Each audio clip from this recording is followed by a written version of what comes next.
Bismillahirrohmanirrohim. Alloh azza va jalla sonsiz sanoqsiz mavjudotlar orasida siz va bizni inson qilib yaratdi. Bizga ong berdi. Biz bugun 2 milliarddan oshirmiz. Biz musulmonlarmiz. Alhamdulillah. Alloh bizni ko'p ne'matlar bilan siyladi. Va biz bugun yer yuzini chiqindilarga to'ldirmoqdamiz. Biz Imom Buxoriy, Imom Termiziy, Moturudiy, Naqshbandiy va Zamaxshariylar chiqqan O'zbekistondamiz. Biz Nur tog'idamiz. Payg'ambarimiz alayhissalomga Qur'onning birinchi oyatlari nozil bo'lgan makondamiz. Va biz bu yerni chiqindilardan tozalamoqchimiz. Siz ham o'z uyingiz, o'z vataningiz, o'z tuprog'ingizni chiqindilardan tozalang va uni videoga olib internetga joylang. Biz musulmonlarmiz. Islom esa poklik dinidir.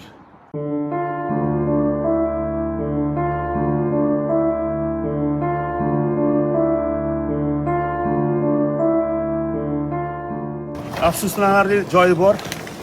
Mana shu chiqindilarning hammasini katta ehtimol bilan musulmonlar tashlagan. Chunki Makka hududiga faqat musulmonlar kirgiziladi. Va bu xayrli ishda urgutli hojatlarimiz, hojonlarimiz qarab turisha olmadi va savobga sherik bo'lishni xohlab biz bilan birgalikda mana chiqindilardan tozalashni niyat qilishdi.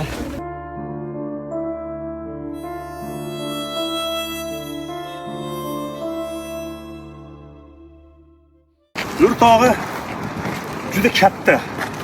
Afsuski, bu yerda chiqindi juda ham ko'p. Biz hozir uchovlon ulgurmasmiz. Nur tog'ini to'la-to'kis tozalab borishga ulgurmasmiz, lekin biz tarafimiz ma'lum.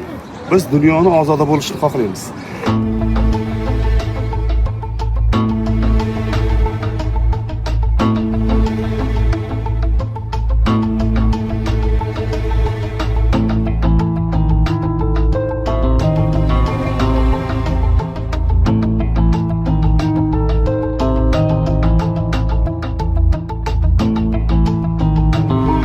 Bunday muqaddas joylarga axlat tashlamaydilar. Bu oddiy farosat.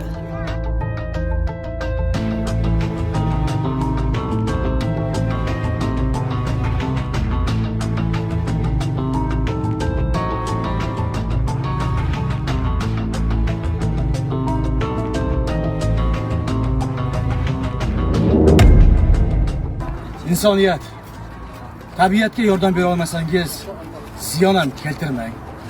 Bugun biz shu ish bilan shug'ullanib bildikki, ahvol rostdan ham juda yomon.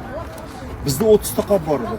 Qo'limizdagi bu qop 30-qop, 29 ta qop yetmadi xolos. Va biz yer yuzini chiqindidan tozalashda davom etamiz.